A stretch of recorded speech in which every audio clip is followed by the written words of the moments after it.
go. So my guest today is Monica Reinagel, who is a board-certified licensed nutritionist and professionally trained chef. She's been regularly featured on the Today Show, Dr. Oz, CBS News, Morning Edition, and in the nation's leading newspapers, magazines, and websites.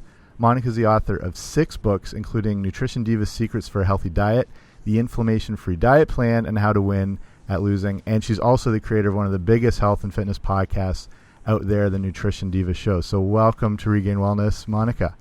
Thank you so much, Jamie. What a nice introduction. No problem. That introduction can keep going too. There's a lot of good stuff that you've done. I was starting to look over my shoulder, wondering who you were talking about. So today we wanted to talk a bit about inflammation. And just to jump right into it, how do we define inflammation? What is this? Well, that's really a good question that a lot of people skip over because it's a very poorly defined concept, and so people sort of project their own meanings onto it. But at the most general sense, inflammation is just part of your immune response. It's a suite of biochemical reactions that your body has in response to things that it perceives to be a threat.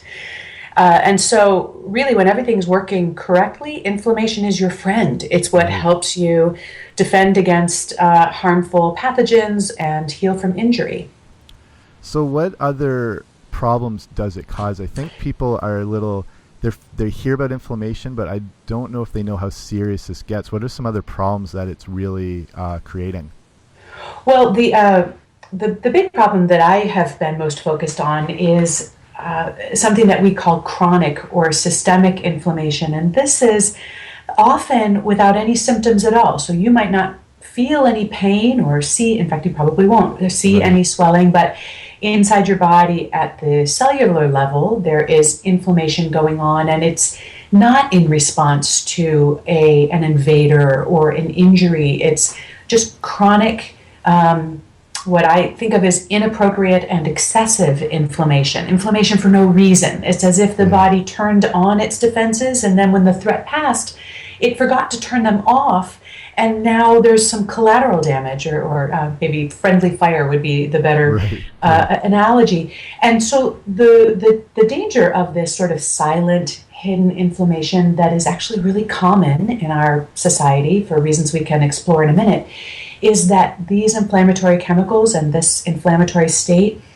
dramatically increases our risk of a laundry list of health problems. In fact, most of the ones that we're worried about, like heart disease and many types of cancer, and even things like dementia and Alzheimer's, diabetes, osteoporosis, depression. There's a very interesting link between inflammation and depression.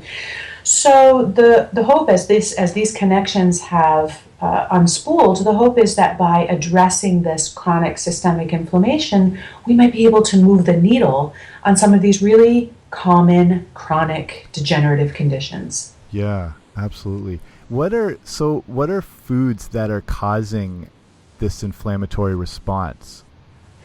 Well, I like to think of it more in terms of dietary patterns. And there's a lot of lifestyle stuff. So let's start with the big end of the cone.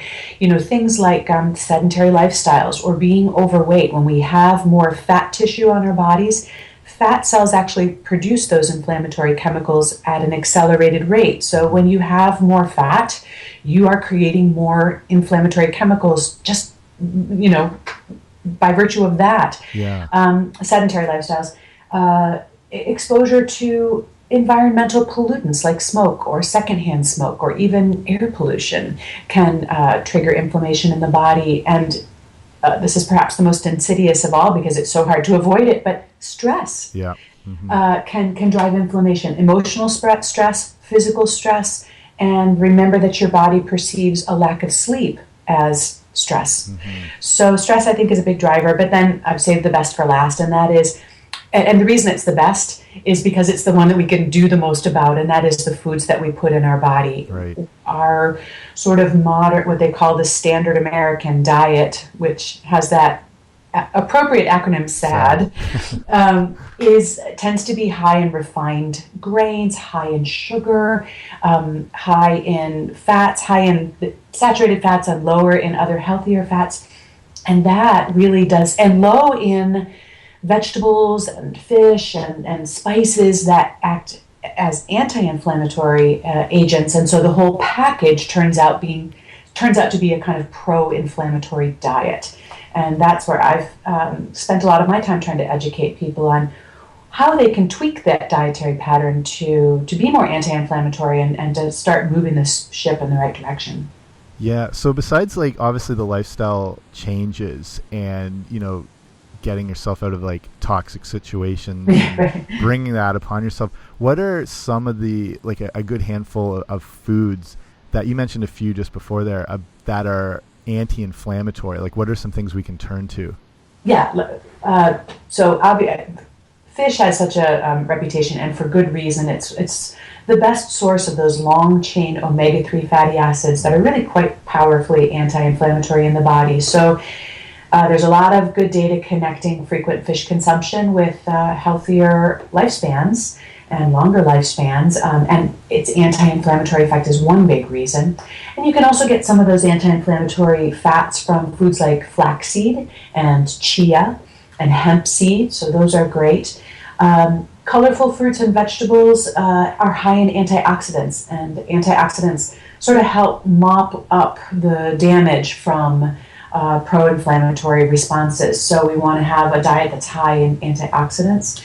And then maybe the most fun thing is that there are a range of spices that have quite profound anti-inflammatory effects in the body, and they tend to be, in the West here, we kind of associate them with exotic ethnic food, like Indian food and Chinese food and South American food. But when we look at those cultures, we see that those societies and civilizations that are eating a lot of turmeric, garlic, ginger, chili peppers, they're doing a lot better. And sure enough, it turns out that those foods can reduce levels of inflammation in the body. So for somebody who likes to cook like me, that's just license to get in the kitchen and start, making a mess. Absolutely. That's what I do. And mine's more mess than flavor by the end of it. But I think they call it the ORAC scale, ORAC, that measures. Yes. And I remember looking through that, and the amount of spices and herbs that were just like head and shoulders above everything. Like, I think people really don't understand how powerful these things are. It's absolutely incredible. That's true. Spices are very concentrated, but I will just put a little caveat on that, and that is one of the things that can be a little misleading when you're looking at the ORAC listings is that all the foods are shown in terms of 100-gram quantities, and 100 grams of cinnamon is like a 5-year supply. So, as opposed to 100 grams of watermelon, which is like half a serving. Yeah. So you have to take that with a little bit of grain of salt because they're ranking them by this standardized weight, which totally makes sense if you're a scientist. Mm-hmm. But then when you go to translate that into a dietary application, you have to be mindful of what those quantities are.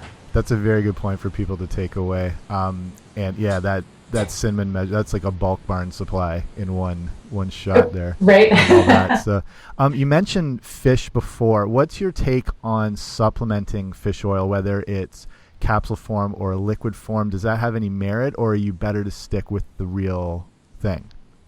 I think both are true. I do think that it has merit if you are somebody who cannot or will not eat fish and have no other source of omega-3 fatty acids in your diet. I think a supplement is probably far better than going without. Mm-hmm. Now, of course, vegans would not want to take a fish oil supplement, and there are other options for them, omega-3 fatty acids that are generated from algae. So there is a vegan option there. But I do think that you're better off actually consuming your omega-3s in their whole food forms if you can. Right. For a lot of different reasons, but in general, I think that we're always better off getting our nutrients from whole foods than from supplements because they tend to be delivered in the proportions and in the quantities that are appropriate for our bodies, and also because if I eat a meal of salmon and broccoli and sweet potato or something, not only have I eaten a very anti-inflammatory meal and I've gotten a lot of nutrients, but my belly's also full. Yeah. Whereas if I take if there were such a thing, a salmon and broccoli and sweet potato pill, swallow it down with half a glass of water, well, I did get those nutrients, but my belly's still empty. And that's where we can get ourselves into trouble. It's like, well, bring on the French fries then. Yeah. So I like to see people getting their nutrition from foods, not only because I think it's superior nutrition, but because then that also tends to push other less nutritious foods off the plate because you just run out of room. Right. I'm sure Walmart will be working on that pill at some point to release. That's right. From my lips to Sam Walston's ear. Yeah, there you go. So obviously, like, combating inflammation is quite a bit of a process. But when you start to, add in these anti-inflammatory foods and you start to make healthier lifestyle choices, what can you expect health-wise to follow when you start making those changes? Well, I think that's going to be a very individual thing. I certainly have heard, you mentioned my book, which came out about 8 years ago. So there's, tens of thousands of people who have used this, and I hear from a lot of them. And so I know their experience is kind of on an anecdotal basis, and, right. and people who go on the diet because they're suffering from joint pain or, other kind of perceptible symptoms of inflammation will often say, my knees felt better, my fingers were less swollen, my skin looked better after 2 or 3 weeks. I felt better. That always makes me feel like $1 million, but yeah. You have to, there's certainly, that's not a controlled scientific experiment. But if you're having pain from joint inflammation, there's some hope that that pain would go down. There are other ways, though, to evaluate whether it's doing anything for you, and that is that we can measure inflammation in the blood. And here's where the big money is in terms of research, and that is there's a very inexpensive blood test called C-reactive protein, and a lot of doctors are starting to order this as part of a, just to go to get your physical, and they do the blood panel where they're going to look at your cholesterol and your triglycerides. It's getting more and more common that they throw that CRP in there too because it's turned out to be such an important marker. And we can see that those levels go down when people start making changes in their diet and making changes in the lifestyle. That may not be as fun as, something that you can feel or see in the mirror, but if it makes you feel good to know, wow, I'm really lowering my risk of long-term diseases. I'm extending my projected lifespan and health span, hopefully that can be motivation enough. Yeah, that's awesome. I've been a personal trainer for a long time, and that when I try to get people to take out those inflammatory causing foods and add in the good ones, and they're so excited to see the less joint pain and the swelling. And it's nice to see those, I know, people want to see a little more stuff on the surface, so it's encouraging in either situation. Right. Yeah, and that's an excellent point. People who, athletes who train very hard, they are experiencing inflammation for whole different reasons. Right. Because they're actually creating micro damage in the muscles on purpose, of course, to gain strength. But that is an inflammatory response, and an anti-inflammatory diet can help with recovery because you're essentially sort of creating some inflammation in a controlled and intentional way, and that's where an anti-inflammatory diet can help you recover faster. But we were talking a little bit before about antioxidants. I would caution athletes against taking big doses of antioxidant supplements after they train. For a long time, this was popular. I don't know how you feel about that. Maybe I should wait and pause and ask you what your point of view on that is. No, that's fine, because I've worked with a lot of young athletes, and I'm curious about that myself, because you see, it's something I would have pushed myself, fish oil supplementation before the antioxidant, just because of different research. And so what's your take on that then? Well, this was a very popular strategy 5-10 years ago among high-level professional athletes, that after a big workout, which we knew would trigger a big surge of free radicals in the body, that you would pound, a handful of high-dose antioxidant vitamins, and that kind of makes sense, right? I've got a bunch of free radicals, so I'm going to quench them with antioxidants, and what they have found, and this is one of those, facepalm moments, is that that dosing the body with those concentrated doses of antioxidants actually shortcut the body's own adaptive response to exercise. So in a natural state, when you create those free radicals, it moves the body to respond, and by taking antioxidants in such high doses, you prevent the body from making that healthy adaptation. And so it actually wasn't helping. It was actually hurting. So, I think it's fine to leave your workout and have a nice, vegetable juice or salad or, whatever your next healthy meal is. If it's antioxidant rich, that's great. But that's a little different than taking, 5,000 milligrams of vitamin C, et cetera, in a pill. That really does seem to be, working at cross purposes. I was just reading about this like a few days ago, but not as specific for athletes, just about the idea of letting, like, your body can take that little bit of stress and it needs it. Kind of like I forget what they were comparing, like a car in cruise control.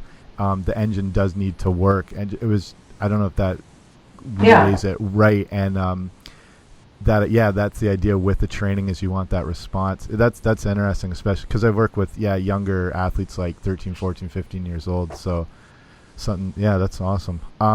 Tell us in the book, in the inflammation-free diet plan, tell us about the IF rating system and all about that. Okay, so when 10 years ago, when nutritionists started looking at this whole diet inflammation connection, there was a lot of confusion about, like, well, what are we going to, we know we can recommend salmon and broccoli and sweet potatoes, but when you get tired of that, what can you eat? And, we know a lot about how individual nutrients affect inflammation one by one. We know which ones tend to provoke inflammation and which ones tend to quench it. We can test them kind of one by one in controlled environments. But, Jamie, we never eat single nutrients, right? We eat foods altogether. And there are so many foods that present a combination of pro and anti-inflammatory nutrients. Red meat is an example, like a nice, healthy, lean red meat, grass-fed bison, whatever you're into, is going to have some saturated fat, which tends to have pro-inflammatory effects, and usually an equal or greater amount of monounsaturated fat. So which category are we going to put that in, the pro or the anti category? Exactly. And fruit juice is another good example, like even fresh pressed fruit juice, like from a juice bar. Yeah. It's going to be a really concentrated dose of antioxidants, which we know are anti-inflammatory, but it also packs a fair amount of natural sugar. And a big bolus of sugar, natural or not, tends to have a pro-inflammatory effect. So how do we net those out? Mm-hmm. So my idea in that book was to develop an algorithm which would kind of feed all of those individual nutrients into a formula. So if I knew how much saturated fat, how much monounsaturated fat, how many of the different antioxidants, there's about 24 different factors in the formula. And the algorithm basically takes account of how much is in the food and what the research says on those effects in humans on inflammation, turns a big crank and spits out a single number that expresses the sort of net impact. And then you can use that to kind of steer your choices and see, for example, within the category of fruits, which ones tend to have, a net positive as opposed to a net negative. So you're going to see blueberries and strawberries and raspberries, which are relatively lower in sugar and higher in antioxidants, are going to rate much better than bananas, which, great quick energy, but not super high in antioxidants and fairly high glycemic load. Mm-hmm. And we did the same thing for grains and for nuts and seeds and all the different kinds of meat and fish. And then you can sort of add up. The way it's designed to be used is not only to help make choices within a category, but also just kind of keep a running total throughout the day. And some of your foods will be negative and some will be positive, and that's fine. But by the end of the day, you want to have them all add up and be in the positive anti-inflammatory range. And it's a way of just sort of balancing the effects of all of these nutrients in a way that's moving in the right direction. Awesome. So that IF rating system has become fairly widely adopted as a sort of a metric, a way of looking at all of these different compound effects and trying to make it a little bit more objective and a little bit more evidence-driven than just kind of everybody's lists of favorite foods. Because what I see in the popular literature when, some celebrity fitness trainer jumps on the anti-inflammatory bandwagon is that any food that person thinks of as healthy becomes anti-inflammatory. Yeah. And any food that they think of as bad for you becomes inflammatory. So it depends on where you stand on soy or or meat or whole grains, which category. And that just seems way too arbitrary. anti-inflammatory is not simply a synonym for good for you. It's a little bit more specific than that. Right. Awesome. Yeah, I think it's important for people to realize that fact that we don't eat these individual nutrients, we eat food, and you have to look at it as a whole thing. And meals, right. Yeah. So in just a few other things, in Secrets for a Healthy Diet, just moving into the hopeful, lifestyle changes people can make. Yeah. A few things you touched on. How often should we be eating? This is such a big debate, right? Yeah. There's sort of two camps. And at one extreme are people who are eating once a day or having these very shrunken eating windows. Maybe you've read some of this research where sometimes it's referred to as intermittent fasting, or people will restrict their eating to, they'll only eat between 4 and 8 p.m. or sometimes it's a longer window, 8 hours, 10 hours or something. Yeah. And then they're chasing some benefits of having longer fasting periods and that sort of mimic some of the benefits of calorie restriction, which is no fun. And then on the other end of the spectrum, you got people saying, well, if you don't eat every 2 hours, your body's going to go into starvation mode and your metabolism is going to shut down. I don't think that there's really any scientific support for that point of view. It takes a lot longer than 2 hours for your metabolism to respond to an absence of food. It takes more like 2 or 3 days before you're going to have any meaningful shift in metabolism. But whether you're somebody that wants to eat mid-meal snacks or only eat 1 or 2 big meals a day, I think that really comes down to what kind of training you do. Yeah. And people's sort of blood sugar modulation, even if they're not pre-diabetic or diabetic, is really individual from person to person. And I think it's just impossible to generalize, and for me to say to every client, you will be best off, always going 4 hours between meals or always eating every 2 hours. I have to work with people and kind of understand their lifestyle and how their body chemistry works, and also just their mind game, Some people, if they go too long without eating, they find that all ability to make good choices falls away, because once they're hungry, they just can't stick to their program. And so for them, they find, not letting themselves get to that super, super hungry place makes it easier for them to stick to their eating plan. That's behavioral, that's not nutritional biochemistry. But I think it takes a little bit of experimentation for people to figure out what scheme is going to work for them. And but as a big general rule, if you're eating about the right amount of calories for your body, and you're choosing most of those calories from a balanced, varied diet, it doesn't really matter to me how many meals you want to divide that up into, or how you want to space that out through the day. I think that's sort of a secondary level of concern.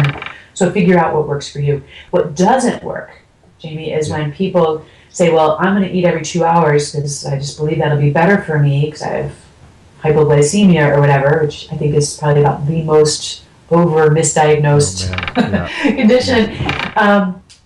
But they forget that if they're going to eat twice as often, every meal has to be half as big. And so they just add an extra 600 or 800 calories onto their day, and then they're wondering why they lose weight. So the more meals you eat over the course of the day, the smaller they have to be. And that's pretty self-evident, but you'd be amazed how many people sort of miss that little small print.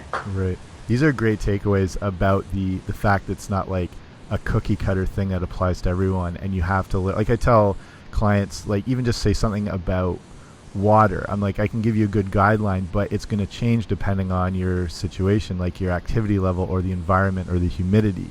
Right, or your percent lean muscle tissue as that, and how much protein is in your diet. I mean, they're just, I know that it's more satisfying to have just kind of one big heroic prescription that's the end of all problems, but I just found in real life it doesn't work that way. Yeah. And people have to, but the fun is you get to optimize the routine that actually works for you, and sometimes having some professional guidance, like a personal trainer or a nutritionist, can speed that iteration process. Yeah.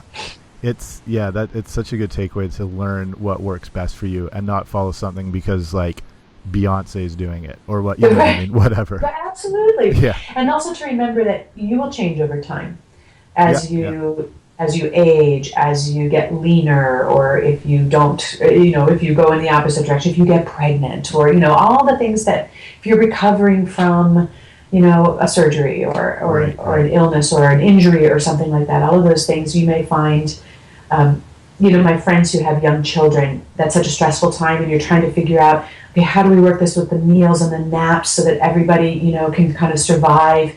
And invariably, in week 3, the baby's 3 weeks old, and I'll get an email saying, well, we finally cracked the code.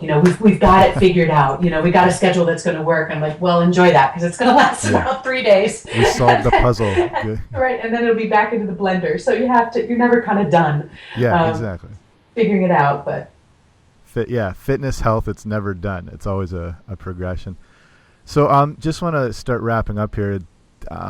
For someone, okay, this can be a whole big topic, but just like a few quick takeaways for someone who's like brand new to getting healthy and well. They've just walked out of a 24-hour Denny's. They haven't exercised. What's a few good starting points to get them going that's not going to overwhelm them, but get them off on the right foot? Really just like those first steps out the door. Yeah. I think for people who are not yet fit or training, I think walking is a fantastic exercise that everybody can do, indoors, outdoors, whatever, and can really help start to build training fitness to the point where you can start doing things that are more challenging. That's really more your field than mine. For the diet, the first thing I look at is sugar, is added sugar, because it can take up just a shocking amount of calories. It's contributing nothing to the diet. And of course, it's as empty calories go, it's worse than empty. It's probably just about the most damaging empty calorie there is. I'm not a zero sugar person. I'd be a liar and a hypocrite if I told you that my life did not involve sugar. I actually kind of have a sweet tooth. Yeah. But it's one of the reasons I work out, to earn a little bit of sweet stuff in my life. But I really keep tabs on it. I don't let it get out of control. I don't let it displace healthier foods. And with people who are really just taking the first steps, 9 times out of 10, that is the most profound thing that they can do, is to first identify how much sugar is in their lives. Yeah. They don't realize that every Frappuccino, every cup of yogurt, every Special K bar, whatever, is 5, 10, 15, 20 grams. So raising awareness about that, setting a limit on that, and starting to work towards that limit, I think is probably the first order of business. Awesome. And if you cut out that Frappuccino from Starbucks, you're saving yourself like $18 a time. Or whatever they're going for That's now. Right. So, That's right. Put it in your IRA and you'll retire wealthy. Yeah. Okay, so if people are listening to this podcast, they've probably been listening to other health podcasts, so there's no way they're not aware of the Nutrition Diva podcast. But how else can people find out more about you besides your podcast? Well, thank you for the plug. The podcast is you find that wherever you find other podcasts, and we also do a lot of additional content on our website, which is quickanddirtytips.com, and I'm there with a whole bunch of other lifestyle experts that specialize in other areas like time management and relationships and parenting and everything. And we do, Ben Greenfield is our fitness guru. I do nutrition. Awesome. He's awesome. So there's a lot of great resources there that are not in the podcasts, extra recipes and tips and a lot of Q&As. And I spend a lot of time every day talking to folks on my Nutrition Diva Facebook page. So if people just want to, make contact and sort of get in the conversation and they're on Facebook, that's a great way to find me, and also on Twitter at Nutrition Diva. Awesome. I'll link all this stuff up in the show notes. But for people, head to that website. That it's one of the best resources online. It's so thorough. There's so much good stuff. So I just want to finish quick with a few rapid fire questions, just some favorites. So favorite TV show? Oh, I'm addicted to House of Cards. Awesome. Have you finished season 3 yet? No, I'm pacing myself. Exactly. I'm stretching it out. I'm so against this binge watching idea. I like the idea, the concept, but when I finish it in You feel 46 gross. hours, you know what I mean? I got to wait an entire year. So I'm It's only like on eating a whole package of Easter Peeps in one sitting. It's like, no. pace it, people. You Right. don't have to rush it. I think people have taken like binge watching as some form of athletic achievement. Like, I finished For the anti-athletic achievement. Yeah, I finished Game of Thrones in 2 days, feeling pretty good about myself. So. Yeah, but then you wait 10 months for the next season, and then you can't even remember what happened anymore. Exactly. See, these are good tips here too. So, favorite movie?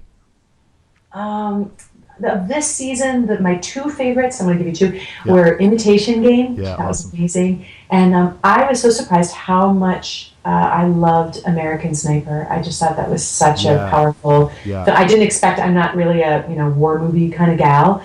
I thought that was a really important movie, and I was so glad I saw it. Yeah, I don't think you even have to like war movies to enjoy that one either. So, favorite music or artist?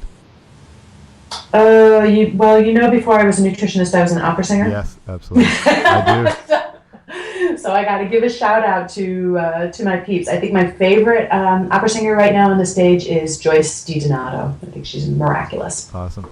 I heard you sing, I think it was My Funny Valentine on one of your episodes like a year ago or something like that. It was brilliant. Yeah, I try to throw in a little sweetener every once in a while. Really? When I got something good on tape. Yeah.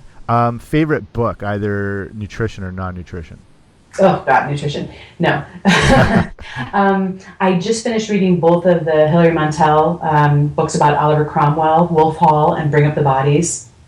Awesome. Cool. And BBC is now producing it as a miniseries, so that'll be my next indulgence after I finish House of Cards. It'll be awesome then. Did you ever watch the English House of Cards? No, I didn't. The original British one?